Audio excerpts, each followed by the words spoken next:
కావాల్సినటువంటి శుద్ధి కర్మాగారం అనేటువంటిది వారి సమయభావ లోపాల వల్ల వాళ్ళు అటు నుంచి అంటే పూర్తి స్థాయిలో ప్రారంభోత్సవానికి రాలేదని మనం చెప్పచ్చు.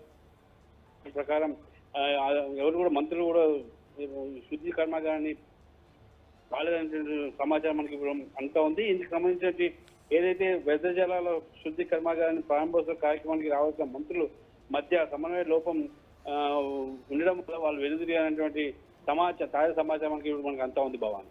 Right, thank you Yadagiri.